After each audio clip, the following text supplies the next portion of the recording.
donde el diseño de Dios se revela para la ciudad, para la iglesia, para cada uno de nosotros. Ahora estamos recibiendo la palabra profética, la palabra rema, revelada por el mismo Dios en el tiempo kairos, en el tiempo preciso de Dios, para que la iglesia se active en la voluntad de Dios, para que la iglesia continúe haciendo la voluntad de Dios. La voluntad de Dios es siempre revelada por el Espíritu Santo, porque a veces hay cosas buenas, pero aparte de cosas buenas está la voluntad perfecta de Dios.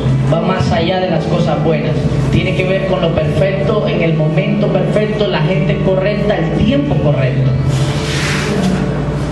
Vamos a ubicarnos en el libro de Marcos, capítulo 2, el verso 22. Donde Dios nos ha traído para una transformación. Todos debemos ser transformados. Tuvimos la poderosa experiencia cuando conocimos a Cristo, cuando nos entregamos a Él.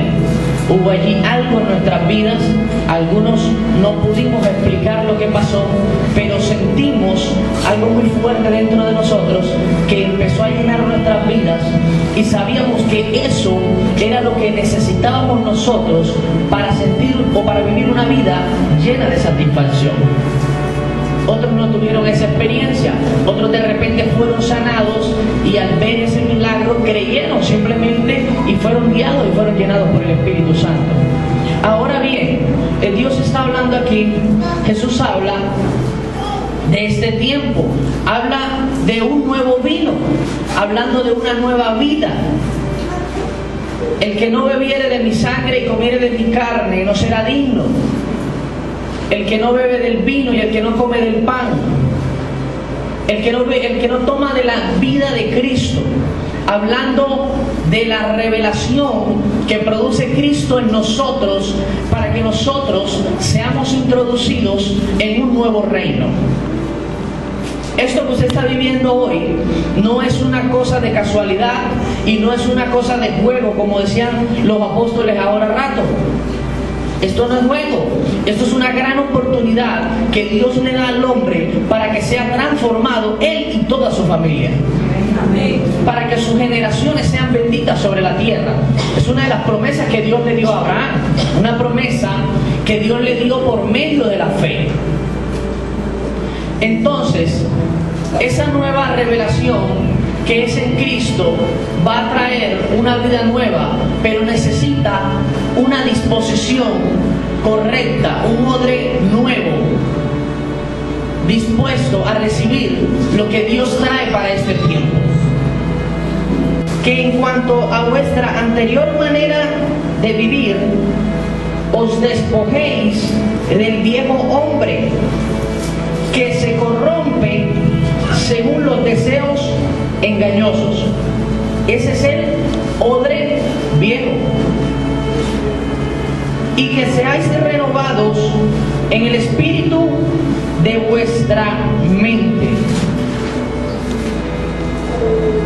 Dice el verso 24: y os vistáis del nuevo hombre, el cual en la semejanza de Dios ha sido creado en la justicia, santidad de la verdad. Vea lo que dice.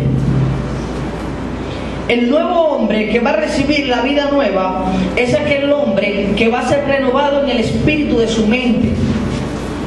Es aquella persona que le va a permitir a Dios la transformación de su entendimiento. ¿Por qué yo digo permitir a Dios? Porque es el deseo de Dios de que todos seamos transformados en nuestra manera de pensar. Pero solo van a alcanzar esa transformación aquellos que estén dispuestos a darle a Dios lo mejor de sus vidas. Lo que se estaba hablando, una vida de santidad, una vida de pureza, una vida de obediencia. Cuando está la disposición en el corazón, esa disposición va a crear un ambiente diferente donde Dios va a estar moviéndose alrededor de tu vida. Verso 24: y os vistáis del nuevo hombre, el cual en la semejanza de Dios ha sido creado. Escuche esto: Usted fue creado en la semejanza de Dios. Usted fue creado bajo la gloria de Dios. Cuando usted fue diseñado por Dios, antes de la fundación del mundo, usted estaba en el corazón de Dios. Ya usted había sido creado por Dios. Había sido creado conforme a lo que es Dios, conforme a quien es Él. El problema viene cuando se nace a través del ser humano. Pero ¿qué es lo que busca Jesús? Que nosotros seamos transformados y llevados a ese nivel de gloria donde nosotros fuimos creados. ¿Estamos aquí? Así es. Dice: y os visteis de nuevo hombre, el cual en la semejanza de Dios ha sido creado. ¿A dónde fue creado? ¿En qué? ¿Bajo qué carácter? En la justicia. Una de las cosas, Dios es justo. ¿Qué es la justicia? Es darle a cada quien lo que le corresponde.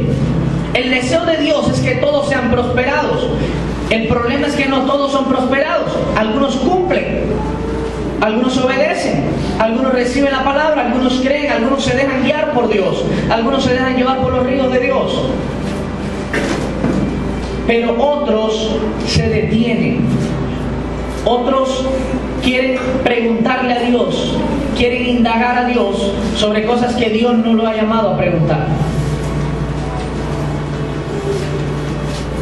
Uno, justicia. Segundo, en la santidad.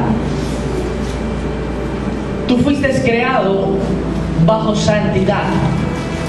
Eso lo perdiste en el nacimiento, en la carne. Pero cuando volviste a Jesús, cuando lo recibiste, inmediatamente se dio ese nuevo nacimiento. ¿Cuántos han experimentado el nuevo nacimiento?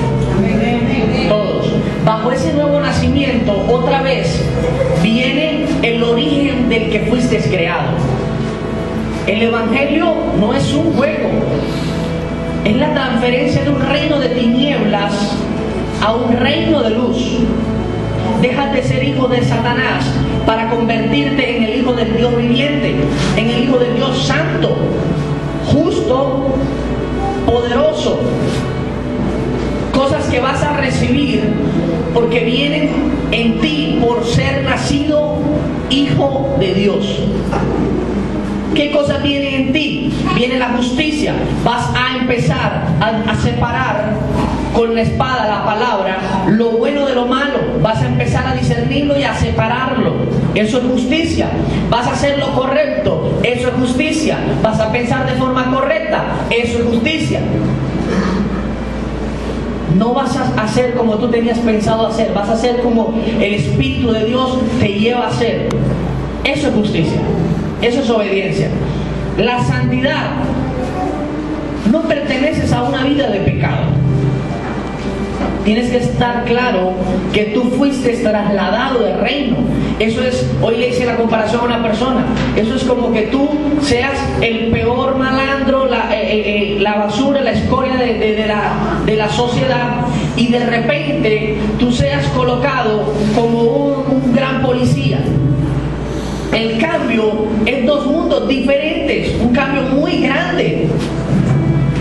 Uno tiene que ver con hacer el desastre, con hacer la maldad. El otro tiene que ser con defender la justicia, con aplicarla. Son dos pensamientos diferentes. Cuando usted fue sacado del reino de las tinieblas, usted fue sacado para llevar una vida de buenas obras. Buenas obras que se van a manifestar no porque seas bueno como tal, sino porque vas a hacer la voluntad de Dios. ¿Cuál es la diferencia de hacer lo bueno y hacer la voluntad de Dios? El ejemplo es este. Una anciana va por la mitad de la calle, lleva unas bolsas y las bolsas se le abren y se derrama lo que tiene en las bolsas. Un joven está mirando a la anciana y piensa en qué va a hacer. Y Dios le habla al joven y le dice: ves y te paras justo enfrente de la anciana. El hombre va, corre inmediatamente a ayudar a la anciana, agarra las botellas, agarra todo, empieza a colocar las cosas en la bolsa, y un carro viene y atropella a ambos. El hombre después herido le pregunta a Dios que por qué le hizo eso. ¿Por qué permitiste eso? Y Dios le responde, lo que pasa es que tú no hiciste lo que te dije. Yo te dije, ve y te paras frente a la anciana y tú fuiste a ayudar a la anciana. Son cosas buenas, era ayudar a la anciana, muy bueno, pero la voluntad de Dios era que él viera el vehículo y lo detuviera. ¿Está aquí? Es algo diferente. Hay cosas muy buenas, pero usted tiene que centrarse en el propósito exacto que Dios tiene para tu vida. El apóstol estaba hablando de lo que va para la China. Excelente. Pero más que la China está el propósito con tu familia. Está el propósito, diga el propósito. Diga, el propósito es superior a las cosas buenas. Simplemente guiado por el Espíritu Santo de Dios. Es eso. Es eso. El traslado del reino tiene que ver con muchas cosas. Ya le estaba hablando acerca del renovar el espíritu en la mente. Vamos a ubicarnos en Colosenses 3:10.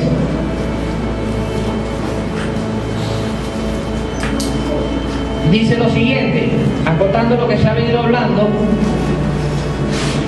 y os habéis vestido del nuevo hombre, el cual se va renovando.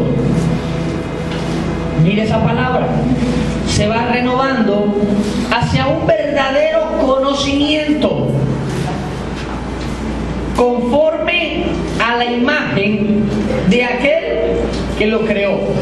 El diseño es que tú seas transformado a medida que Dios va haciendo el proceso, a medida que tú vas pasando el proceso en Dios. Y ese proceso te va dando mayores conocimientos, no conocimientos naturales, sino conocimientos sobre la verdad. Escucha, conoceréis la verdad y la verdad te hará libre. Una vez conociste a Jesús, eso te dio una libertad sobre las tinieblas. Te diste cuenta que Él perdonó tus pecados, te hiciste libre del pecado. Pero esa verdad no es sola, hay más verdades. Conoceréis la verdad. ¿Quién es la verdad? Cristo. El conocimiento verdadero se llama Cristo. A medida que tú vas ampliando el conocimiento verdadero, tú vas conociendo a Cristo. Y ese Cristo es el que te hace libre. Porque conocerás algunas cosas, pero de las que no conoces, eres esclavo de ellas. ¿Estamos aquí? Si tú sabes que Cristo es tu Salvador, pero aún no reconoces o no sabes el poder que te ha otorgado, no sabes qué hacer con los instrumentos de guerra, ahí está el problema. El conocimiento te va a llevar a una libertad en todas las áreas de tu vida. Tú puedes ser muy bueno orando, pero si no eres muy bueno tratando a tu pareja, vas a tener un problema allí. Eres muy bueno asistiendo a la congregación, pero no diezmas, vas a tener un problema allí. Vas a ser esclavo de una situación, aun cuando eres hijo de Dios. Es allí donde el conocimiento, la verdad, te va haciendo libre en todas las etapas donde lo vas alcanzando. ¿Hasta qué? ¿Hasta qué punto? Hasta el punto de la perfección, la semejanza de aquel que nos ha creado. Así que tú no te puedes detener. ¿Por qué? Porque el punto está allá, está ahí, es Cristo. Y tú tienes que llegar hasta ese punto. A Él debes imitar. ¿Estamos aquí? Vamos a ver algo que es muy importante para saber cómo se puede dar todo eso en nuestras vidas. El mundo espiritual se rige por leyes, y en ese mismo mundo espiritual hay algo que se llama tribunal. Hay tribunales, y las leyes naturales son resultado de las leyes espirituales. En el mundo espiritual dice la palabra que Él se llevó nuestras enfermedades, nuestras dolencias, todo lo que sucedió, Él se lo llevó, todo lo que nos correspondía a nosotros, la maldición, todo eso. Pero ¿dónde se dio todo eso? ¿Cómo fue todo eso? Cuando Jesús está en la cruz y está en ese momento allí muriendo, sucedieron muchas cosas. Sucedieron muchas cosas. Una de las cosas, luego vamos a hablar primero cuando muere. Cuando Jesús muere, Él desciende al infierno.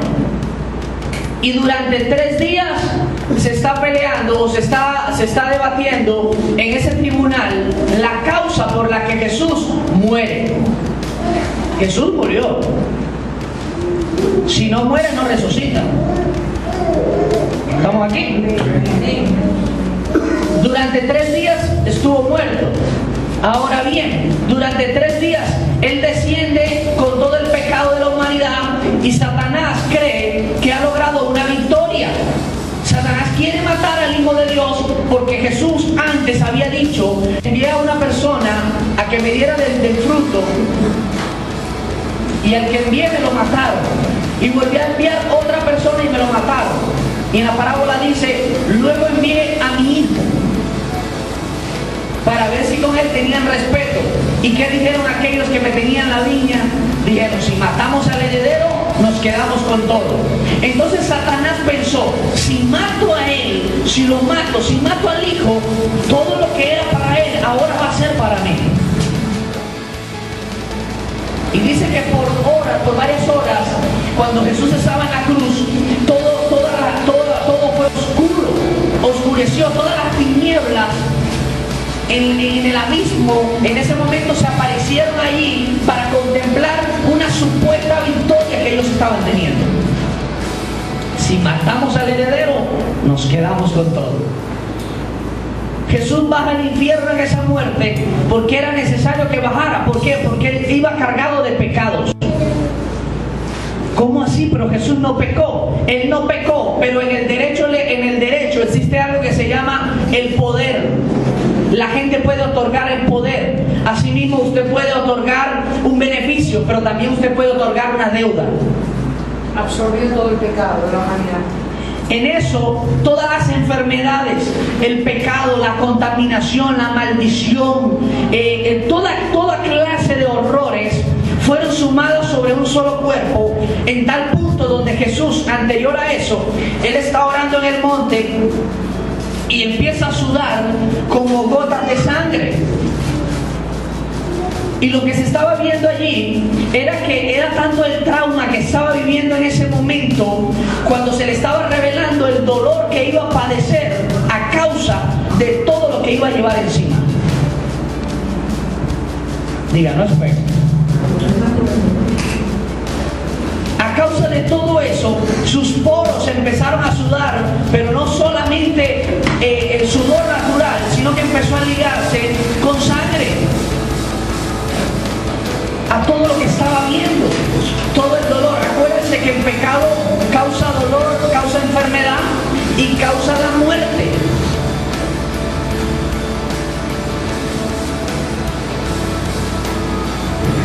Cuando Él está en la cruz, Él tiene que descender. Pero cuando llega al infierno, se presenta al tribunal. Acuérdense que toda persona tiene que presentarse al tribunal después que muera. Cuando usted muera, su espíritu va a volver a Dios, su cuerpo al polvo y su alma se presenta a juicio, a menos que su cuerpo sea glorificado. ¿Estamos aquí? Y en medio de ese juicio se demuestra que todos los pecados que están sobre él, sobre su cuerpo, no le pertenecen a él. Satanás demanda que Jesús quede en el infierno a causa de los pecados. Pero Dios es justo, se lo dije al principio, diga: Dios es justo. Y le va a dar a cada quien lo que le corresponde, aún a Satanás.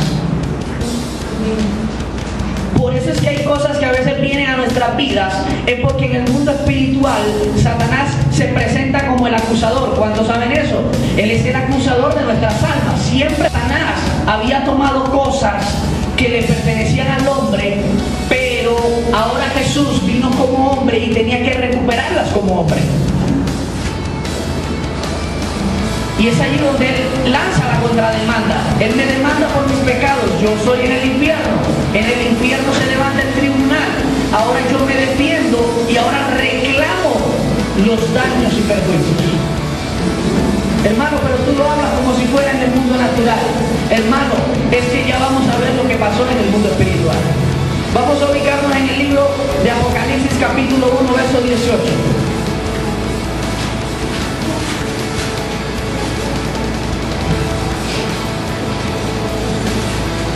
Dice así. Apocalipsis capítulo 1, verso 18. Dice: y el que vive y estuve muerto, oiga lo que le estoy diciendo. El que vive y estuve muerto, y he aquí estoy vivo por los siglos de los siglos, y tengo las llaves de la muerte y del Hades.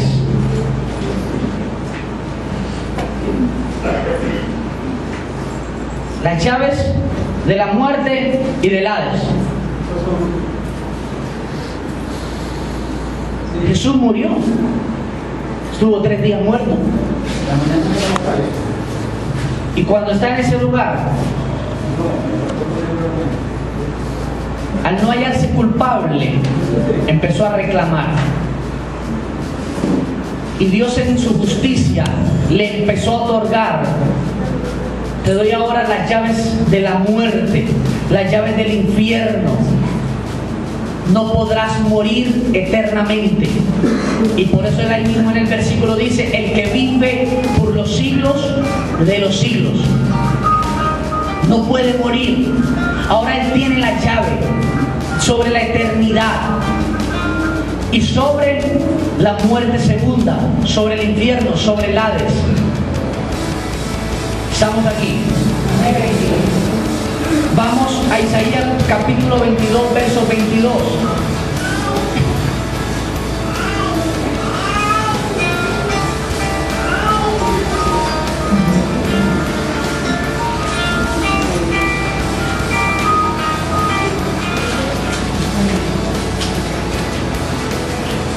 Dice así.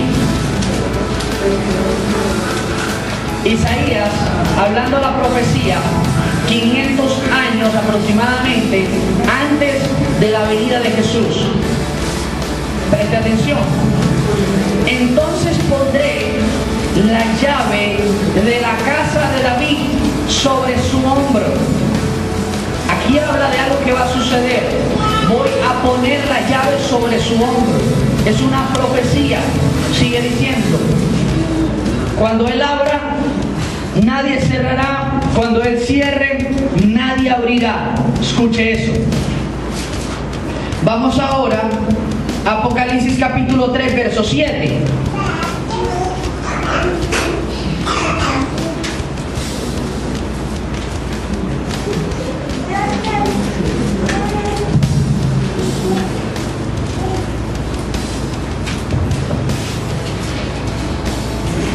Apocalipsis capítulo 3, verso 7. Dice: y escribe al ángel de la iglesia en Filadelfia, el santo, el verdadero y el que tiene la llave de David. Escuche esto. En la profecía de Isaías se le va a entregar una llave que luego aparece después de una victoria sobre el pecado, debido a que él en su cuerpo, siendo un cuerpo de carne, nacido de mujer, no conoció el pecado. Obtiene una victoria sobre el pecado. Eso le da una victoria sobre la muerte, sobre el infierno, derecho legal, legítimo a la vida eterna.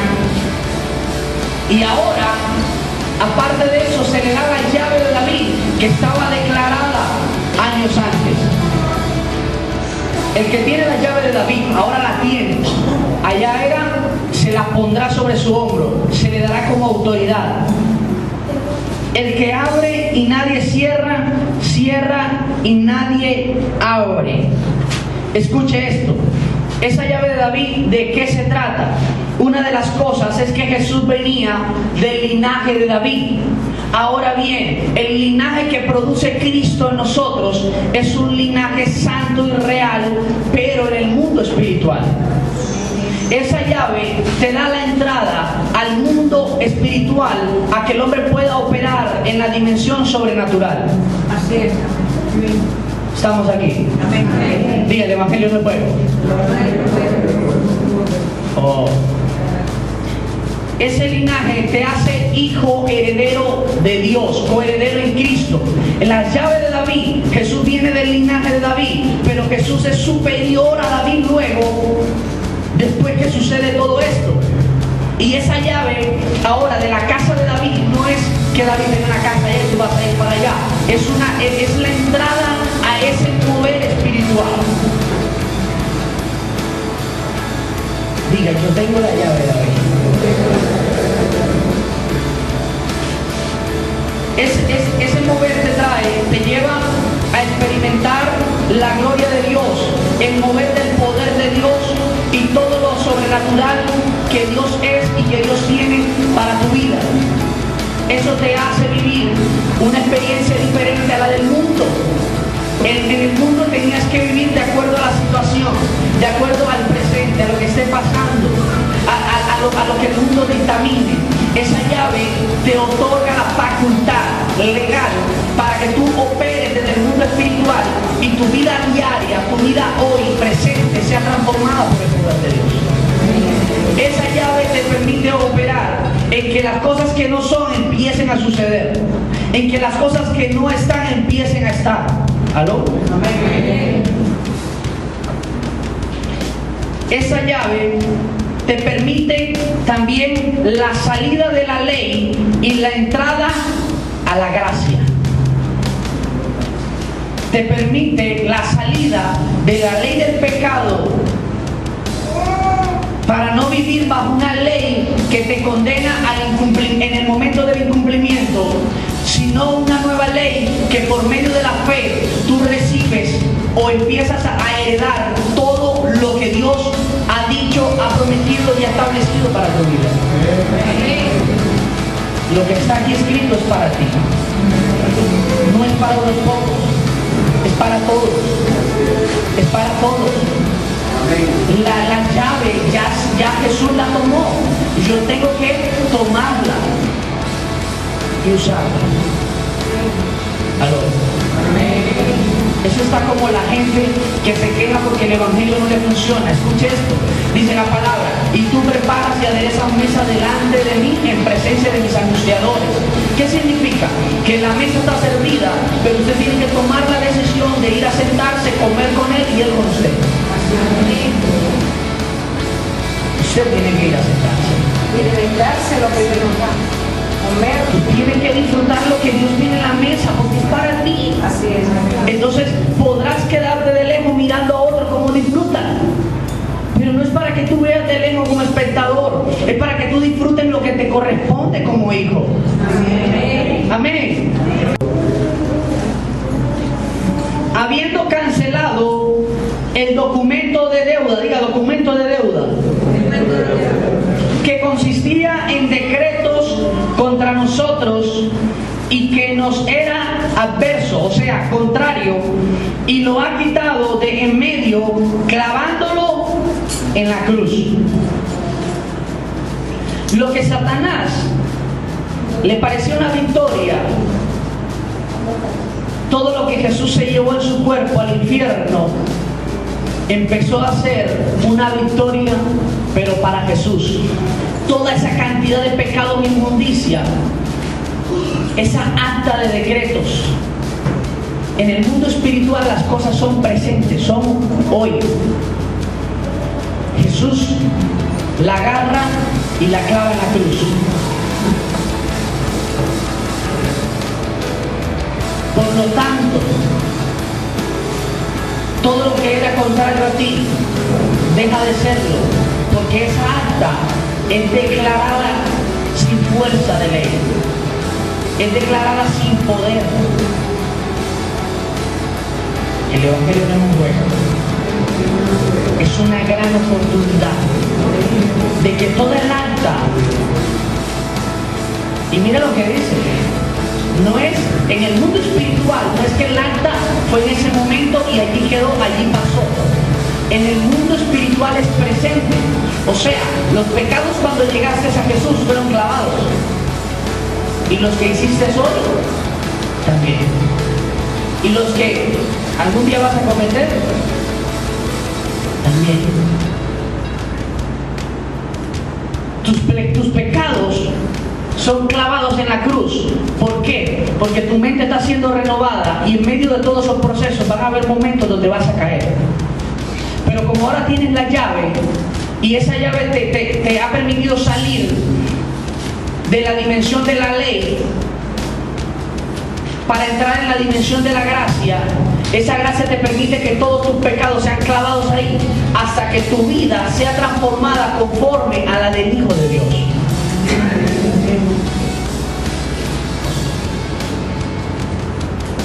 Diga, ese es el punto. A la imagen de Jesús. Ahora bien, veamos el verso que sigue. Y habiendo despojado a los poderes y autoridades, hizo de ellos un espectáculo público, triunfando sobre ellos por medio de él. Lo que para las tinieblas pareció una victoria matando al heredero, luego se convirtió en un espectáculo público. Entre el verso 14 y el verso 15 hay 3 días. El día en que Jesús muere es uno, donde Satanás cree que gana, y cuando resucita es allí donde viene el despojo. Es allí donde Él viene con todo. Lo que le había ofrecido Satanás en el capítulo 3 de Lucas: te ofrezco todos los reinos, todo lo de la tierra, todas las autoridades. Ahora Jesús lo traía, pero de manera legal. Se lo había ganado. Dios en su justicia se lo había entregado. Satanás no se lo había robado y se lo había dado. Escucha, eso no era de Satanás, se lo había robado. Y aun cuando se la ofreció a Jesús para dársela, si el Hijo de Dios se inclinaba ante Él, nosotros no íbamos a tener la oportunidad de ser salvos por esa sangre. Así es. ¿Estamos aquí? Amén. Diga, esto no es un juego. Esto es una gran oportunidad. Entonces vemos que dice, habiendo despojado los poderes y autoridades, hizo de ellos un espectáculo público, triunfando sobre ellos por medio de su cuerpo. ¿Qué nos da esto? Esto nos da en el libro de los Efesios, dice que y toda esa autoridad y todo ese poderío se le concedió a Él como cabeza de la iglesia, que es su cuerpo. ¿Qué significa? Que todo eso que Jesús alcanzó, que Jesús tomó de manera legal, ahora te corresponde de manera legal como hijo de Dios. Por eso es que ahora tú tienes la llave. Por eso es que tú tienes la llave sobre la muerte, sobre el infierno, sobre la situación. La llave de David es una llave también que te permite entrar a la presencia de Dios cuando antes no podías entrar. El mover de David no era de aquel rey carnal normal.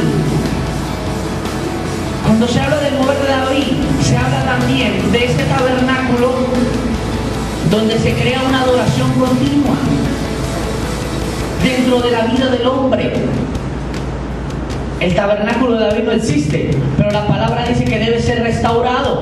En nosotros está siendo restaurado. ¿Y restaurado qué? Esa adoración que fluye desde nuestro espíritu, porque es lo que Dios busca.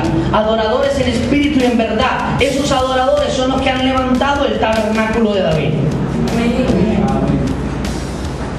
Eso te lo permitió Jesús a través de esa llave. La oportunidad de entrar al lugar santísimo, donde el velo es rasgado, donde la presencia de Dios no te va a consumir, sino que tú te vas a deleitar en ella, donde el hombre no va a ser transformado por nada, sino solamente por esa presencia.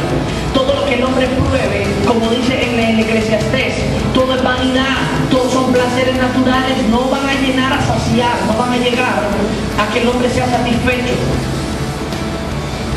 Esa llave te permite una vida de satisfacción, una vida de victoria, una vida sobre poder, sobre autoridad, una vida de contentamiento. Revestido del nuevo hombre. El nuevo hombre conforme a la imagen según Cristo. Un Cristo que resucitó. Y dice la palabra que fue resucitado por el poder de Dios. Él murió y después que todo esto sucede, el mismo Dios en su justicia le resucita. Y es resucitado cargado de regalos para sus hijos. Es una gran oportunidad. Es una gran oportunidad de decretar la situación diferente. No lo que estás viendo con tus ojos, no lo que está pasando a tu alrededor.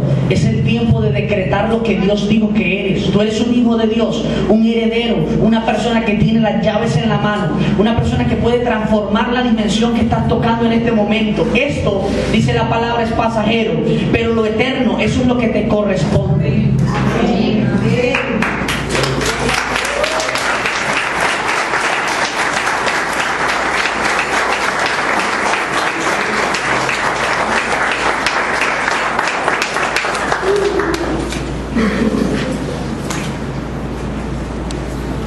Hemos nacido de nuevo y estamos empezando. Seguimos adquiriendo el conocimiento hasta llegar a la estatura de un varón perfecto y justo, como lo es Jesucristo. No desmayemos, sino que perseveremos, porque Dios va a irse manifestando en nosotros cada día. Tú lo tienes que creer. En esta dimensión sobrenatural en la que Dios te ha permitido moverte a través de esa muerte de Jesús. Eso no es cualquier cosa. La gente a veces dice cosas que no sabe. Ay, sí, la cruz de Jesús y ya, o sea, no hay un valor. No saben lo que pasó. Ahora que tú sabes lo que pasa, tú tienes que agarrar todo eso, tomarlo todo, recibirlo, creerlo. Eso es tuyo. Eso es tuyo. Eso es como que tú tengas un carro y tú digas, no, pero yo lo voy a usar, porque me parece que no es mío, porque yo no tenía para comprarlo. Tú no tenías para comprarlo, pero alguien lo pagó por ti. Así que disfrútalo. Dale un aplauso fuerte al Señor.